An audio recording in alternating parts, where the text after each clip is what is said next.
I was in this studio space, Thanksgiving break. I was the only person in there. Nothing's open. Where's everybody? They're at home.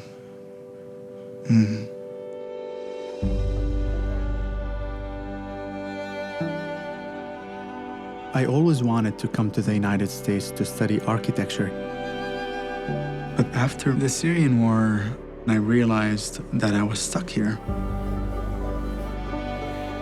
I was extremely homesick. Bulb turned on in my head. If you can't get home, why don't you make home? I took to my models like an explosion.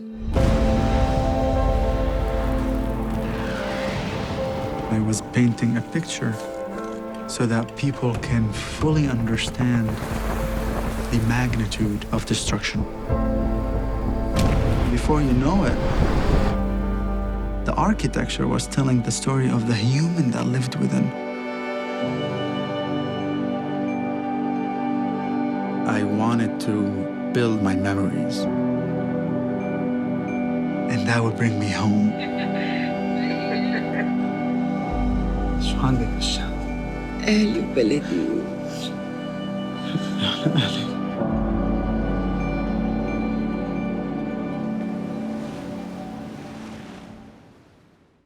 On behalf of RAICES, welcoming everyone who's joining us today. Thank you for taking the time to explore this film, A Broken House, and to engage in a dialogue about these themes of home and belonging and in the migrant journey, in the human journey. Today, my name is Faisal Al-Juburi, and I am the Associate Vice President of Philanthropy at RAICES, and I am joined by our Chief Programs Officer, Mayra Jimenez, as well as Mohamad Hafez, the subject of this stunning film, and Jimmy Goldblum, the documentarian who captured it and is now sharing it with the world. And I want to start off just sort of diving right in there. Mohamad, what made you want to tell this story? Well, good evening to everybody on the call. It's a pleasure to be with you here. I believe what made me to tell my story in general and take 12 years worth of secret artwork was the fact that I was living a dual life, and a lot of us, the Arab Americans, can relate to this. We're going about our day-to-day jobs, we're blending in society, and some of us don't even have Arab names, so we kind of just fly under the radar, and people treat us a certain way. So there was a point in my life where I would talk to people and notice quite a different perception about the Middle East or Arabs or immigrants, and there was a bit of a pushback against refugees at the time. So I really wanted to humanize immigrants without romanticizing them, and to tell a different story. And the way I did it is I only can speak to myself and to my family's stories. So it was a bit awkward and very terrifying at the beginning, but then I came around to say, okay, we're doing this, and you're putting your family and your story on a big plate. And if you would deal with full honesty and full disclosure and just put it out there, because I just believed in the common denominator between our story and most people. And by the blessing of God, a lot of people were able to relate to this story and can see us through the lens of, okay, this is another human being, and let's build it from there. You spoke to a couple of things there that I just want to touch on. It's the we can only tell our own story, right? And our own storytelling as a form of activism that is valid, that is necessary. I think also that the other flip side of that coin is sometimes feeling like we have to be the responsibility of, of humanizing a people. And, that, Jimmy, I would love to get your insights here, because storytelling is so crucial. We tend to denigrate it as a society, I find, as the less, as that soft, like the arts. And yet it is something that is probably one of the only constants across the centuries, and across our cultures and our civilizations. So what was the lens that what brought you to this piece? What was the lens that you wanted to use? So that it could be empowering and not exploitative? It's such a good question. I mean, my mother is actually an immigration lawyer, has been an immigration lawyer for over 30 years in Philadelphia. And so I grew up around certain ideas of immigration and sort of understanding the blessings of immigration. But I would say that I didn't really understand the immigrant experience until I married my wife, who is a Muslim immigrant from Pakistan.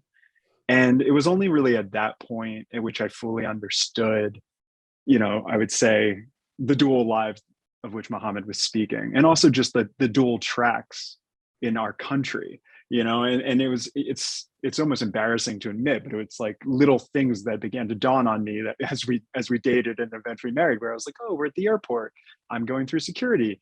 Where is she? Oh, it's going to take her an extra hour because for some reason she arbitrarily has $4 signs on her tickets. What does that mean?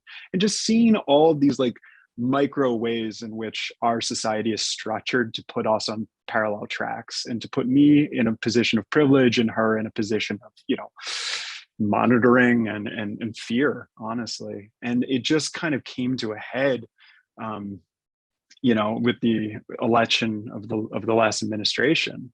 And my wife was a documentary filmmaker in Pakistan, telling her own story and telling the story of marginalized people in her country. And she developed complex PTSD.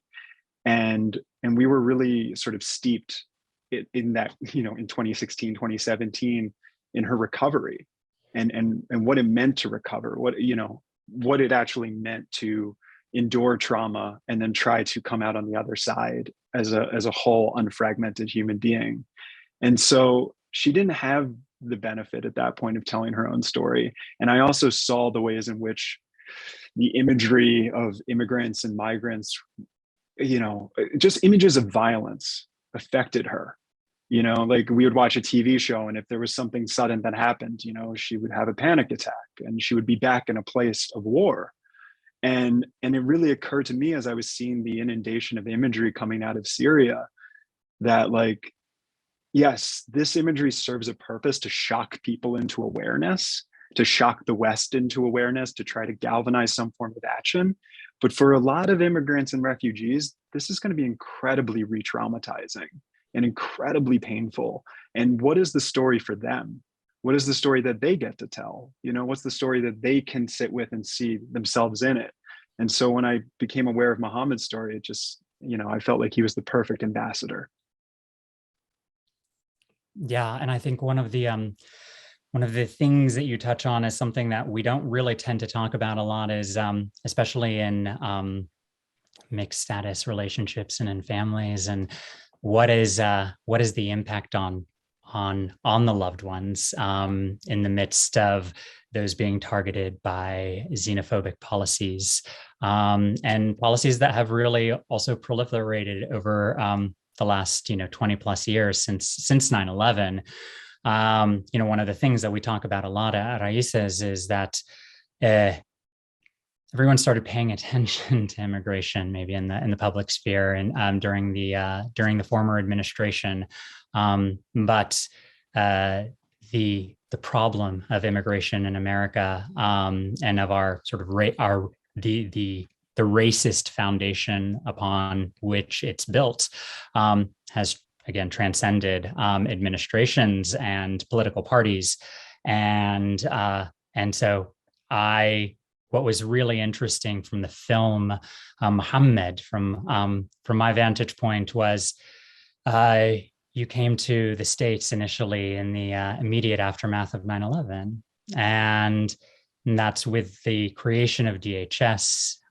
We've actually created a podcast at RAICES that dives into the untold story of DHS and essentially how something that was created, let's be real, to target people like you and me, like the young male, Arab Muslim, how it grew into this beast that made all immigrants the enemy, children and families is the enemy. And it's actually where I want to bring in Mayra. Mayra, you've been with RAICES for nearly a decade now.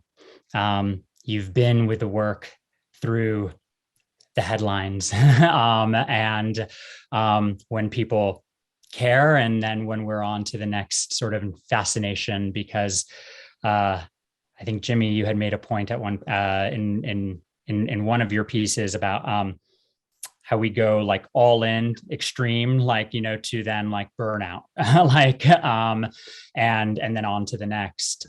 But Mayra, you've been through it all. And this film really, to me, sort of what echoes and aches is family separation and immigration through the lens of family separation.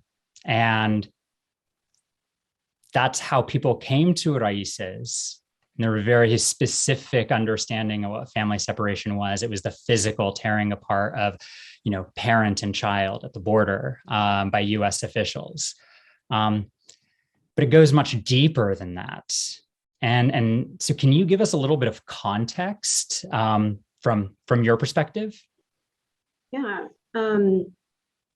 Everyone does, or a lot of people do, associate family separation with the crisis that occurred several years ago and the physically tearing away of officers of children from families.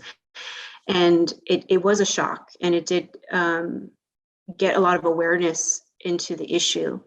But it's not the only form of family separation. I think with the efforts as that was worked on, people assume that it doesn't happen anymore. And the reality is that it does. It continues, but in different formats in our policies. Our policies are not designed to, as a nation, to kind of help families bring together. It's an eligibility with not the understanding of how it impacts a family. And an example is a recent example with the recent the MPP, the Migrant Protection Protocol, of forcing families to have to separate, have to unable to proceed, but having only part of their family proceed. And there's just different ways of family separation. And I think what's really important for staff and for everyone to know is that separation does continue to happen. It's not just the crisis that we saw so many years ago. And I appreciate the awareness that came from it, because it forced people to look into who we are as a country and what our immigration laws were doing. But the reality is that it's still happening. It's just in different protocols, and it's impacting so many different people. And it definitely requires us to do more. And just while I have you, one more. So we're a legal services organization that grew, right? And that attention definitely brought, RAICES has been around for 35 years. And the attention that came with family separation from the news headlines in 2018, we were ready, we were prepared, because we'd been doing the work on the ground. And the additional resources allowed us to grow and expand upon our programming in a way that is trauma-informed, in a way that allows us to grow and increase our social services, to advocate for narrative change, for policy change on a broader level, so that we're not just, we're focused on the needs of our clients in the acute moments, but it also looking at changing the system simultaneously. So So why is work like Jimmy's and why are stories like Mohamad's so crucial there, right? Because like some people could have this perception of like, yeah, it's nice, but why? Maybe like why put energy, why put attention there when there is a backlog of 1.6 million in immigration courts right now? Why do we need this type of storytelling? We absolutely need this type of storytelling just because it's one thing with the media and with these crises is that it's really easy to just stick on the hot topic of the issue and then it goes to another.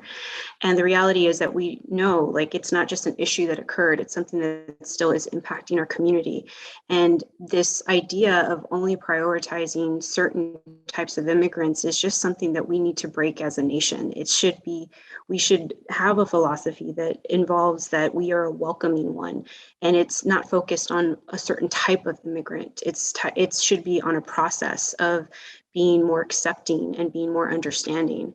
And I just also want to reiterate that you mentioned the comment of how we were prepared, RAICES, to take on family separation as one of the several providers that did.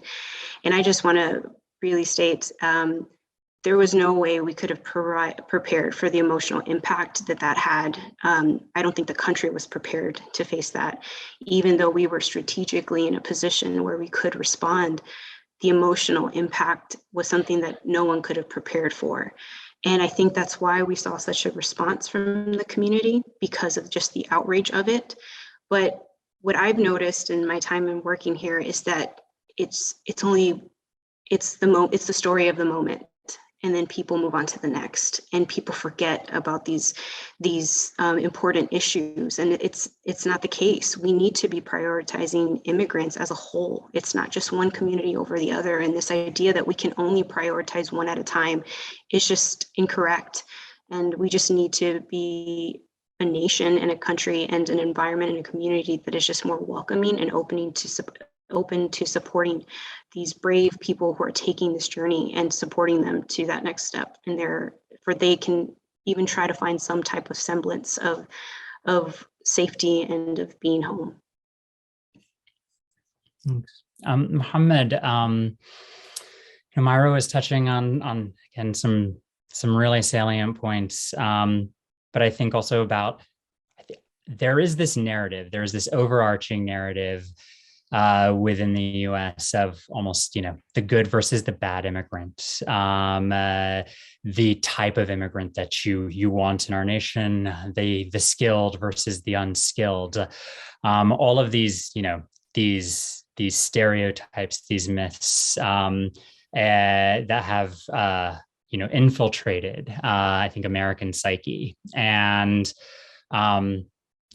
we see these moments of like reprieve from that with like family separation, with these crisis moments, but then almost a reverting sort of back to sort of the common sort of the standard of what an immigrant represents in our immigrant nation, alleged immigrant nation. And so what I'm interested in sort of diving in a little bit deeper with you is something that comes up in the film, the reflection of the refugee that you visited in a refugee camp who said, this well-meaning service provider, I know how to turn on the lights. I had a life, I had a home. And I think our conversations about immigration completely strip people of humanity. They become numbers, they become archetypes. And sort of what was that experience for you, one, engaging in that way, and two, in your own lived experience, applied in your own lived experience here in the US of this sense that, of belonging, right? Like you're almost like, it's always like you're the finger pointing, right? Of like, you didn't have it, like we're your savior if you're here. can you talk a little bit about that psychology and how what an odd, interesting sort of dance that is, as you're trying to maintain some semblance of your own humanity and dignity and pride? Yeah, I think it's I sort of understand how we can get into this mindset, because as humans, a lot of people want to do good, and as you said, they're well-meaning and they're intending to do good, but the way it's done, it's done in such manner that it's very transactional. Unfortunately, many people will want to help others and help refugees, and the easiest thing in my mind is to help with money. Right, the hardest job is to really give time, give somebody their own time, and get to know that family and get to know where they come from and what kind of life they had, and spend really meaningful time with each family. That is a lot more harder to do than just throw money at the problem. What happens is, because you have so many points that you mentioned in your question, I think my experience with doing the work with the refugees that we worked with was, first, I realized as an Arab American artist, I had a responsibility to take a role of agency. A lot of people will say, well, just let them say their own stories and so on. Let us not interfere. The issue is, so many people have abused the refugee story, trying to help. Very few try to tell a holistic story, and it's very hard. You can't tell a story of one's life in an article, in a video. That takes time. That takes time to get to know people, and it's so humbling, that experience. It really is. Whether they are highly skilled or not, to my understanding, that's not what's written under the Statue of Liberty's base. Give me retired, and so on. And so that's the America that I signed up for, and that's the America that I got stuck in for almost a decade, in severe homesickness. So I understand that anxiety a lot, and I felt a sense of agency to tell these stories in a very non-transactional way, in a very kind of pure way. Okay, but utilizing my skills as a living Arab American that has been in the United States for about 2 decades, with the language skills that we have, with the backgrounds that we have, with the audiences that we have, to tell the stories to the outside world. And by sharing my own family story, the hope is that somebody says, perhaps so-and-so's story is not that different from Muhammad's after all. Or, and it humanizes, it builds a common denominator.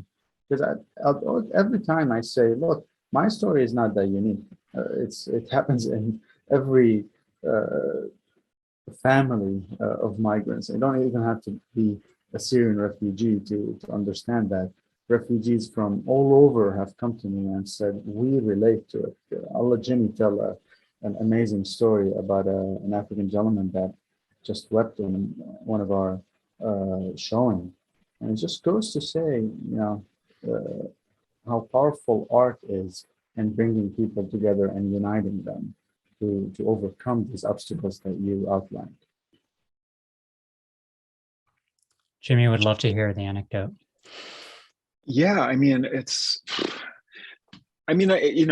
of resonates with what I think Mayra was saying about, not prioritizing any immigrant story over another. And it's like, this is a very sort of specific story of Mohammed's and a specific story coming out of Syria and resettling here.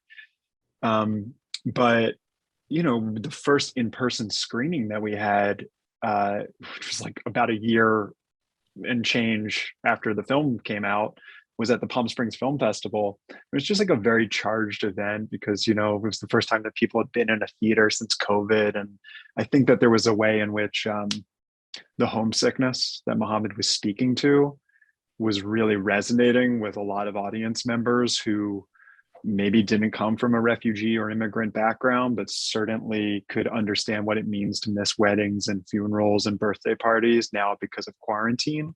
And so, there was a real charge in the room.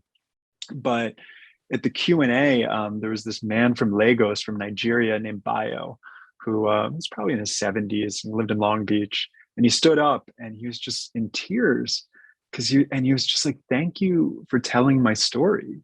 Thank you for telling my story. Like, it's been 40 years since I've been home to Nigeria. Like, my nieces and nephews have their own kids now, and I don't know them. And I miss my home, and people don't understand what my home means to me. They don't know I have a history."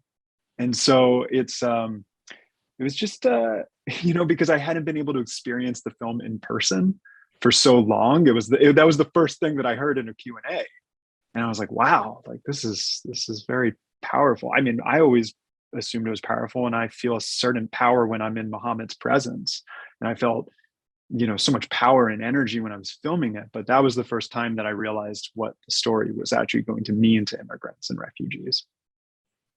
Yeah, it's that it's the that contradiction in storytelling, right? That the more specific you are, the more universal you become. And Absolutely.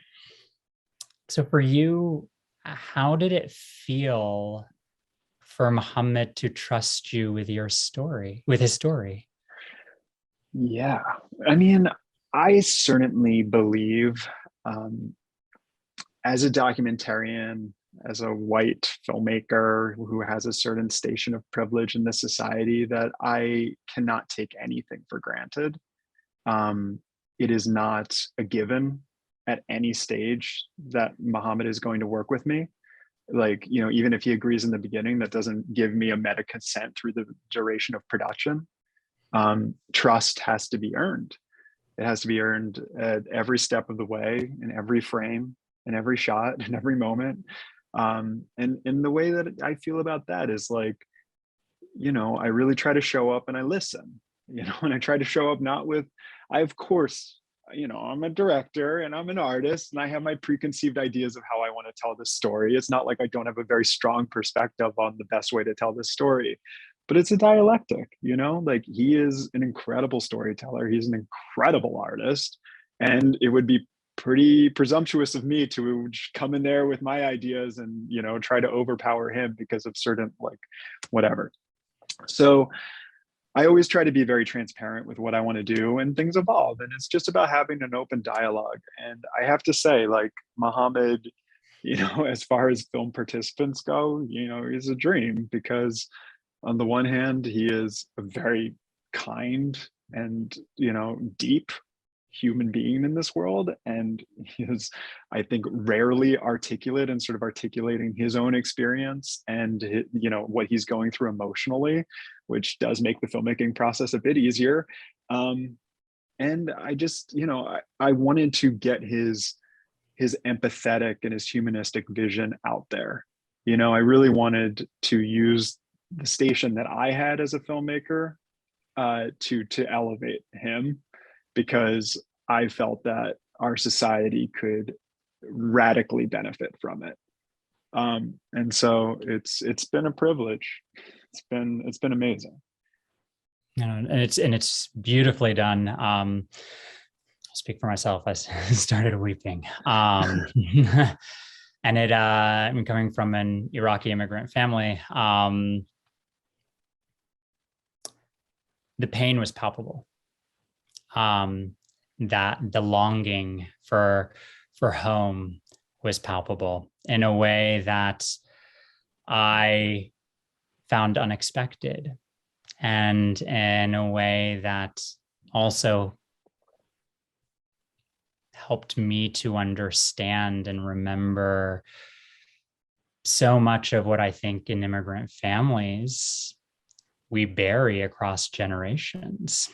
And, I think telling our stories can be therapeutic, sometimes in contradiction, though, to our own cultural dispositions. And, Mohamad, what was this 20-year journey really right now, from coming to the States to then creating your architectural replicas of Damascus, which I spent some time in Damascus myself, and the memories came flooding back so richly. And I often mourn the loss that we've seen in war now.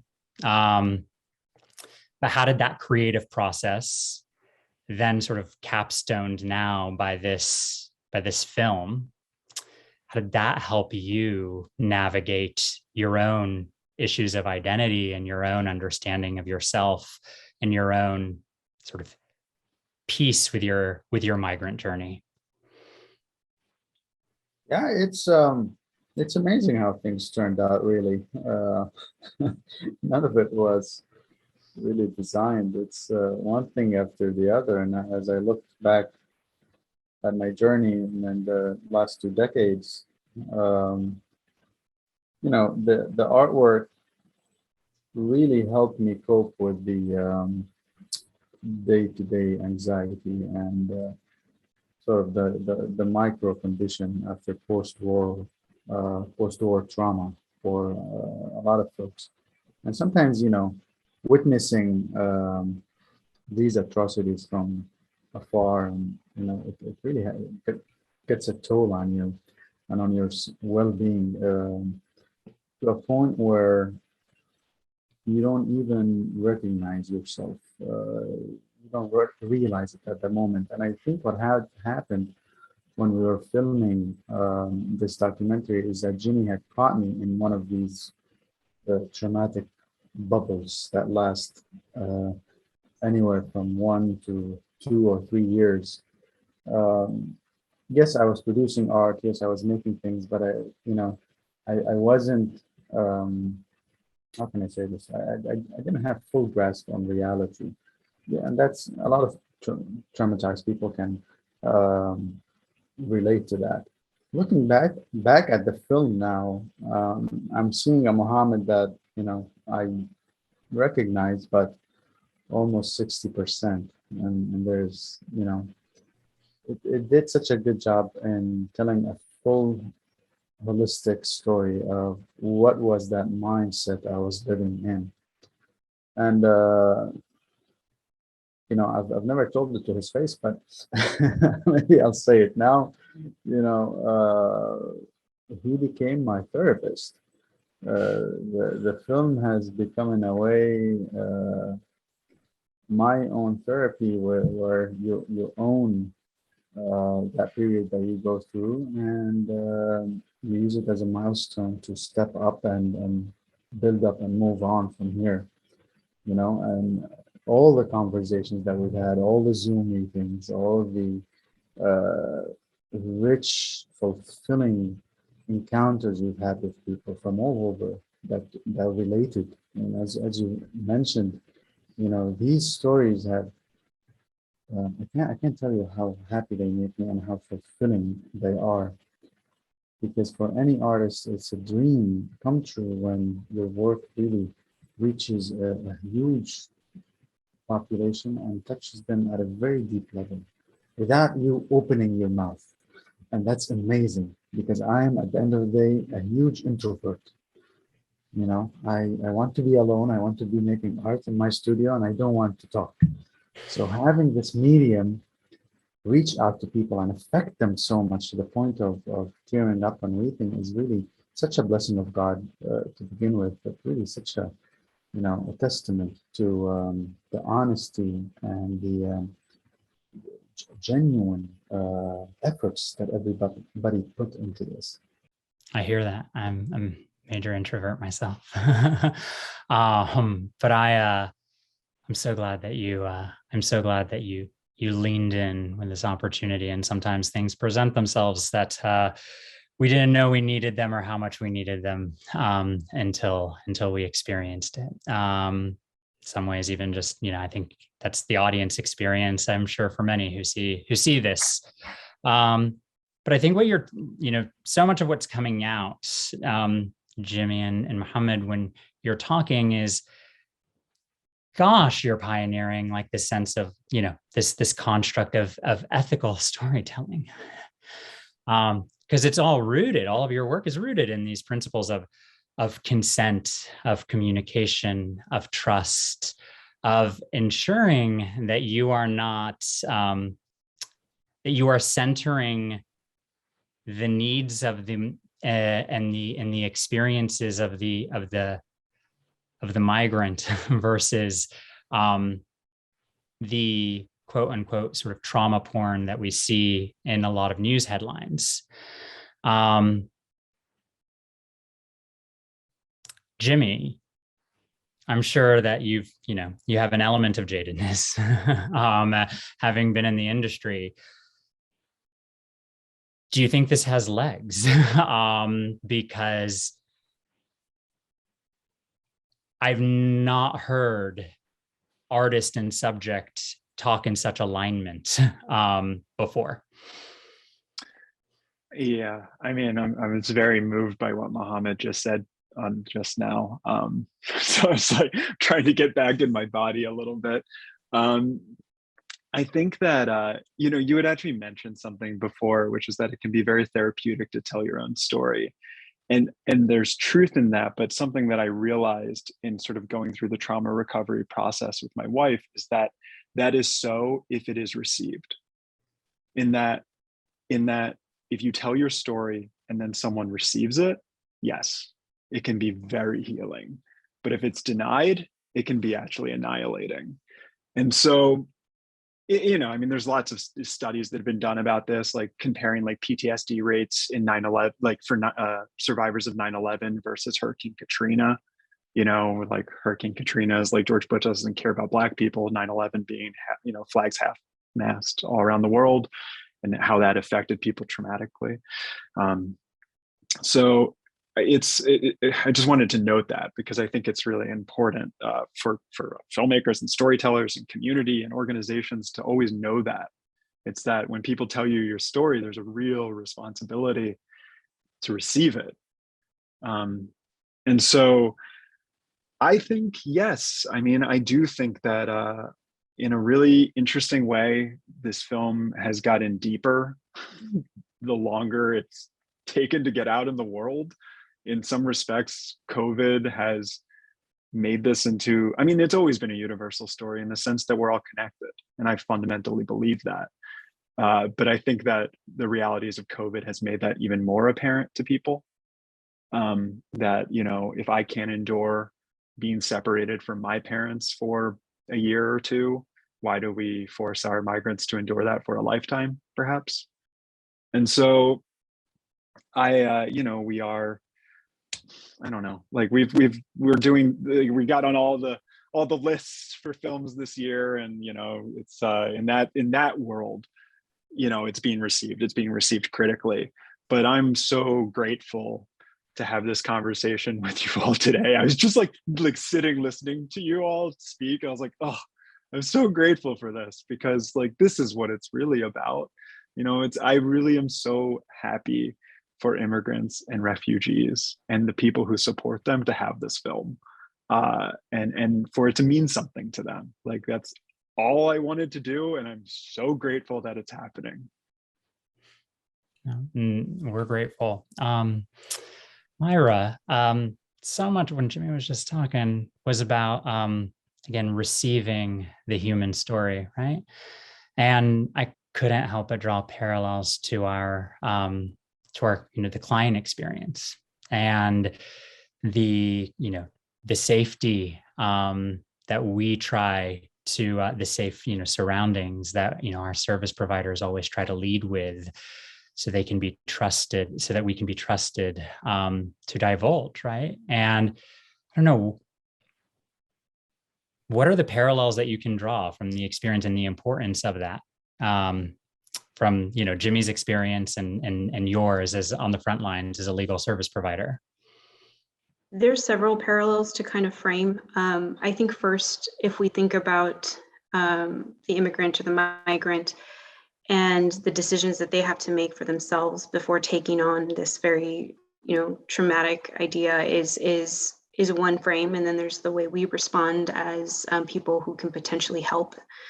I will say that it has impacted a lot of work that we do, and that an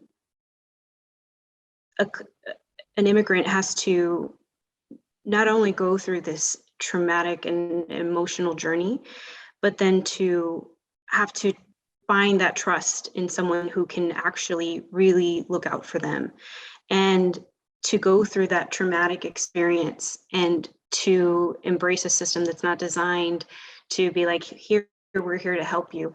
And then actually finding someone to help you is another potentially up to dramatic story themselves. And so I think it's really important for people to acknowledge that the relationships that are formed after such a traumatic experience are also time that is needed, and how it impacts service providers, even ourselves. I think after family separation, we had to adjust our providers, our services to actually better assist the client. It wasn't just trying to get them out of detention or trying to reunify them with families. It's to help them actually try to embrace a new community and connect them with the resources, earn that trust, because it's not something that's automatic or gained just because we're willing to help. And to get that trust, we had to show that we can assist and we relate and we are here for you, and actually providing the options for them to make the decisions that they're needed to kind of move forward. So I do think that it's really important to, I think the word was used, holistic, and that's definitely something that several providers and NGOs and other people who are just willing to help to understand, that it's not just, hey, helping you get to a safer place. It's providing the resources to get to a better place where you feel more comfortable, where you feel more safe. And that is even myself as a lawyer. It's not just, let me get you out of detention. Let me help you get you to position. My goal for all my clients is to eventually have them be a part of a community and hopefully embrace that community. But again, it's an entire process that it just takes a lot of time, and I really hope that others embrace this holistic approach, because it's such it's a population and a need that we have right now. Thank you.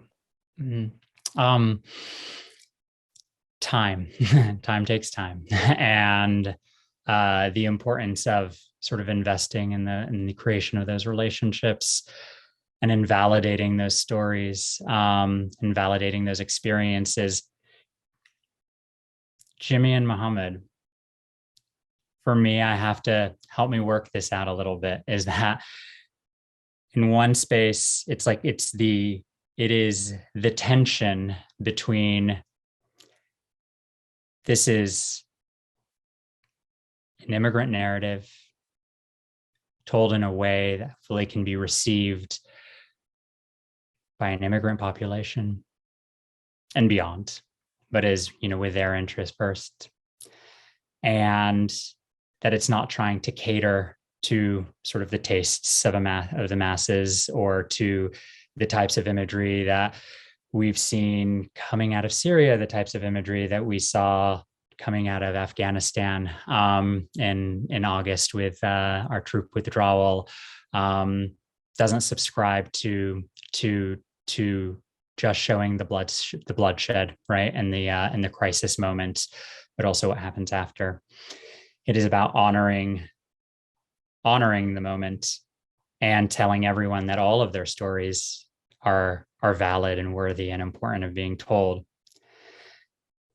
And on the flip side, awards. And I get it. I get it in this culture that we've created that is awards are a validating stamp, can be a validating stamp in a way that can then ensure that the story is then, the piece is then shown. But how do you wrestle with that like almost inherent contradiction of the glory of the external validation and the reminder that, you know, you are enough, period? Oh my God. You're going to catch me in a very raw moment. I mean, the last time someone asked me the question like that, I broke down crying on the street in New York. So I'm going to try to keep it together. It is incredibly difficult, actually. It's incredible. Like like the thing is that the filmmaking process, of course we run into challenges, but there's a clarity of intention. Like we know what we want to do. This is what we want to do. We want to tell this story as beautifully, as honestly, with as much integrity as possible. And then when you get into the awards stuff, it becomes difficult because, you know, there are so many filmmakers that I love in the Academy. There's so many filmmakers who've made films that I respect, you know, that have guided me in my sort of development as a young filmmaker, that I look to, that I put on a mantle of something to aspire to.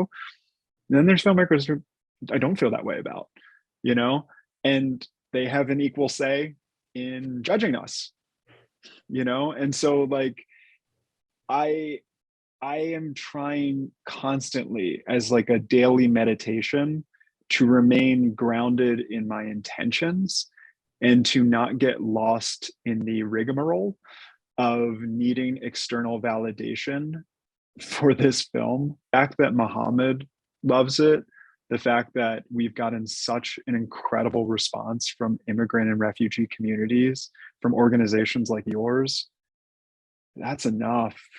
Like that's enough. And that is not to say that I am not working very hard in order to get this film further out into the world and to get it more critical acclaim, because all that is, in my mind, is power. And you know, my wife like sat me down months ago and was like, do you want to go through the awards process? Because this is what it is, it's power. And like, do you need more power? Like, do I, Jimmy Goldblum, need more power? You know? And the thing is that if it's about me and servicing my ego and saying that I'm a special little boy because I didn't hear that enough growing up, then it's a problem.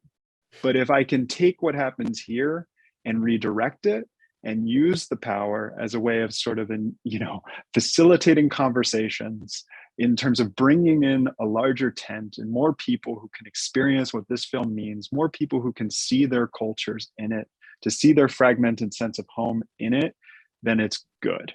Then it feels okay. Then I can sleep at night. But it is a constant challenge. I get that. Thank you for that, the honesty there. To me, Mohamad, it really, it evoked something that sort of came out of the documentary itself, of when you came to the States and realized you had a single entry visa and could not return, and your parents telling you to stay because it's, you know, your career is what's important. And I've come to realize more and more where I see overlap in others from immigrant families is that there's such a pressure on achievement as a means of validation of our worth. And so I saw that parallel in terms of also sort of on the meta scale, you know, the validation of the film, you know, in award season. But how do you reconcile that now? How do you reconcile that construct of, you know, the parents saying, you know, just put yourself, you know, put your career prospects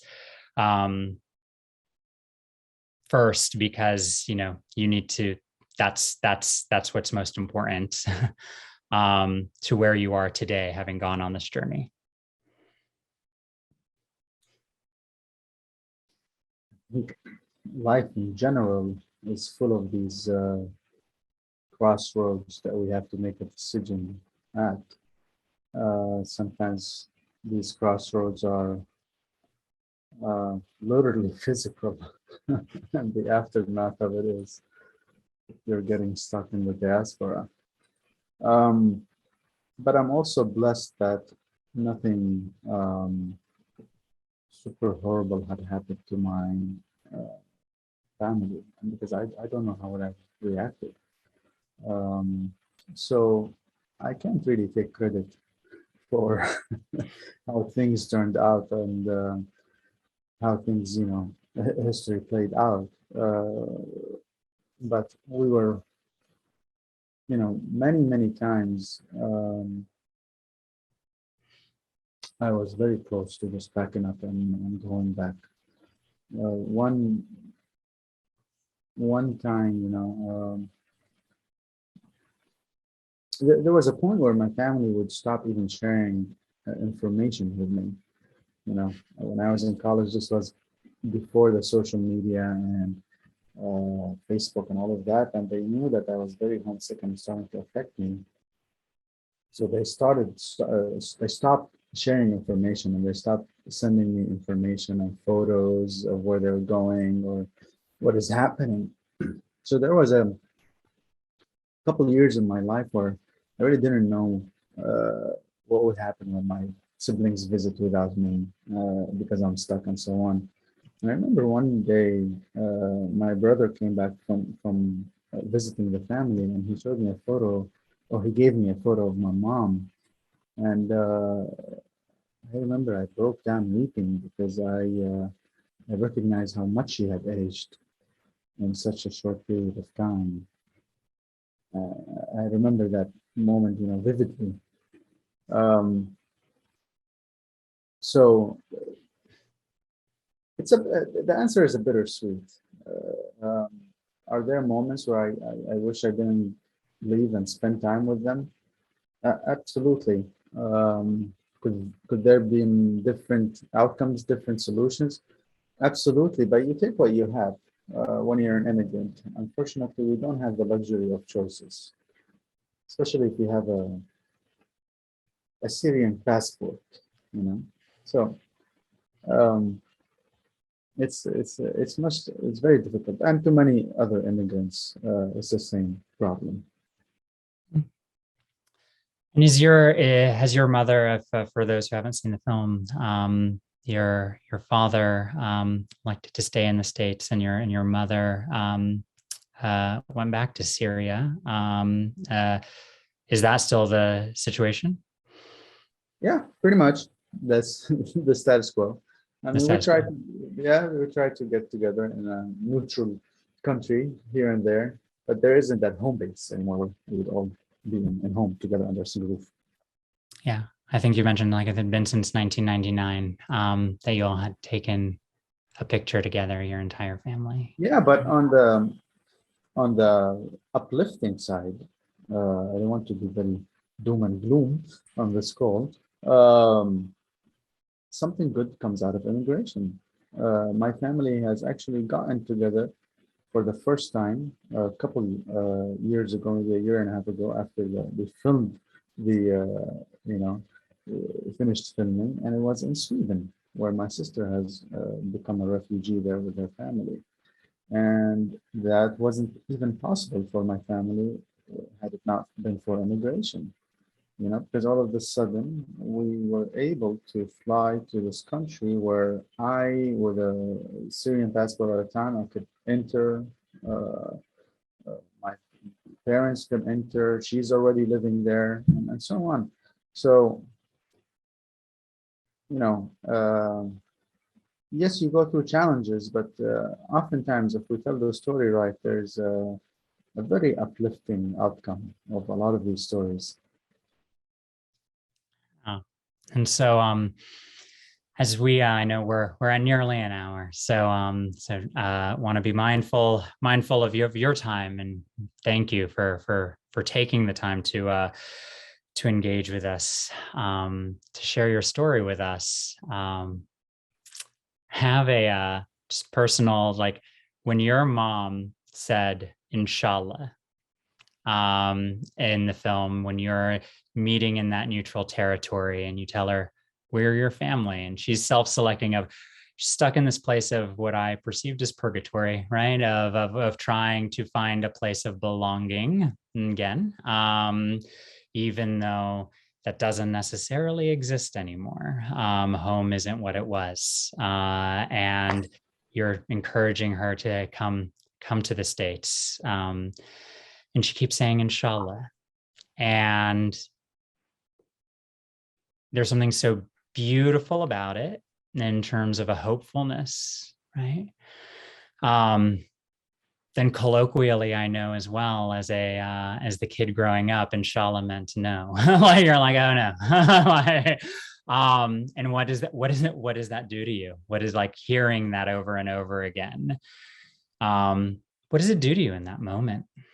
Me. It pushes all of my buttons. She's she's really good with that, and in the Arabic way, as you have mentioned, in the Arab world, if somebody says, yeah, inshallah, like,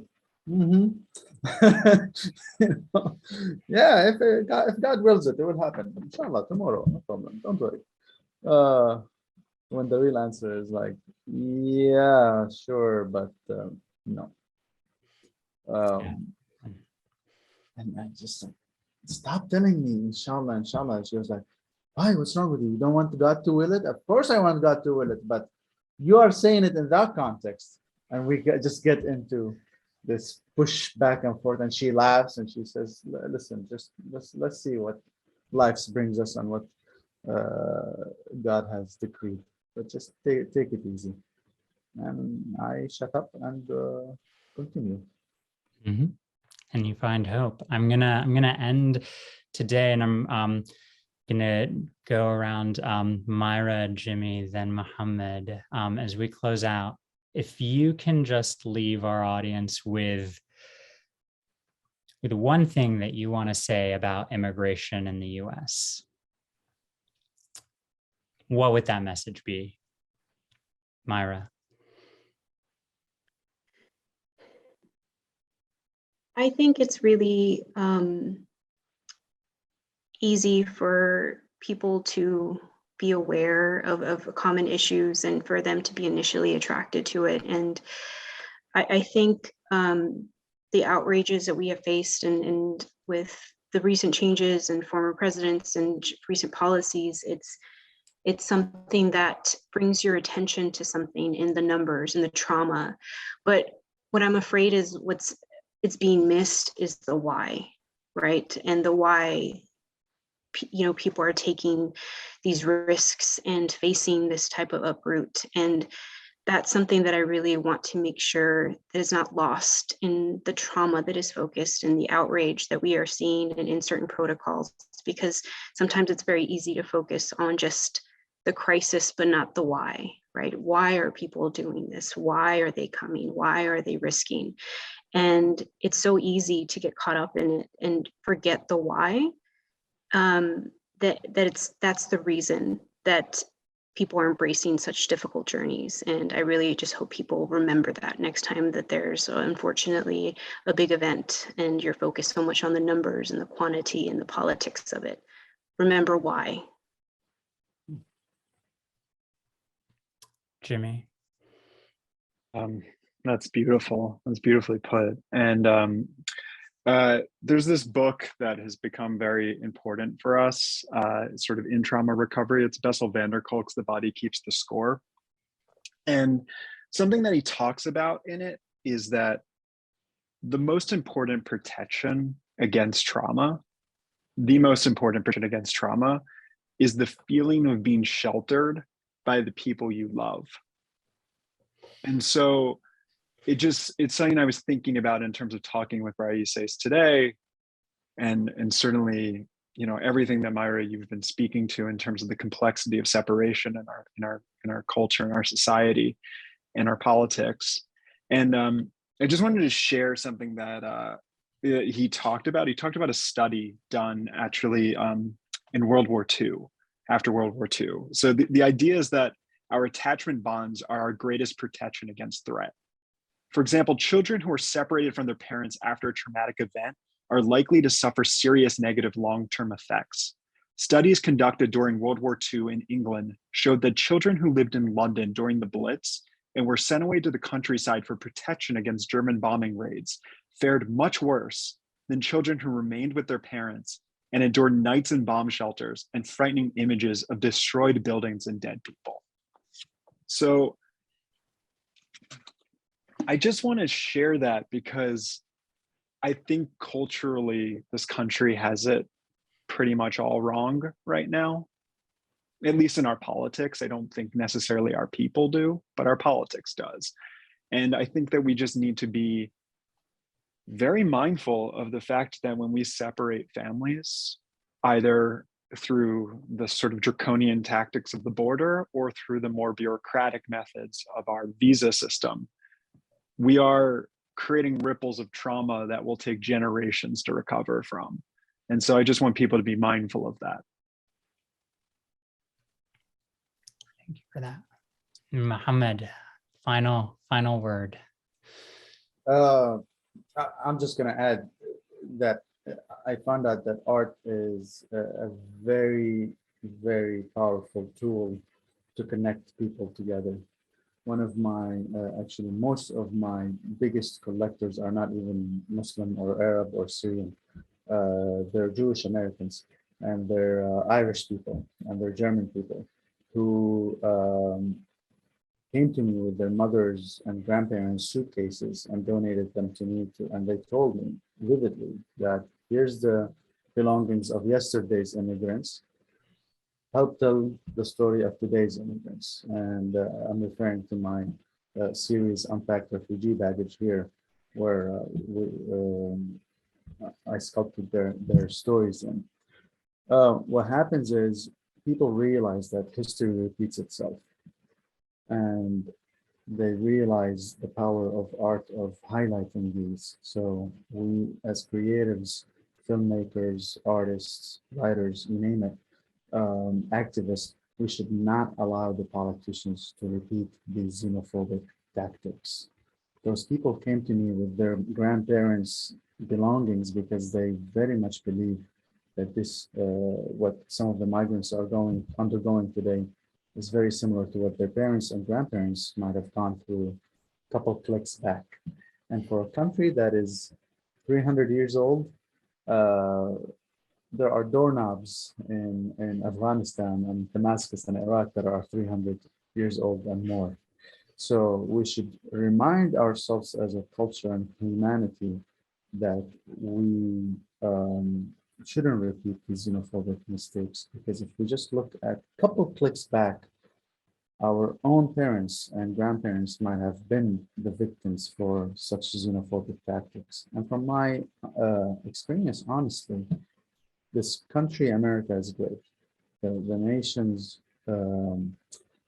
constitution is fantastic, is great, and its people are amazing. We just have to find a way to reach them in a very pure way and a humanitarian way, and establish that common denominator. Once you have the attention of people, once they see us and the migrants as face-to-face humans, your challenges are minuscule. But that's the biggest challenges for the creatives out there. Thank you for that.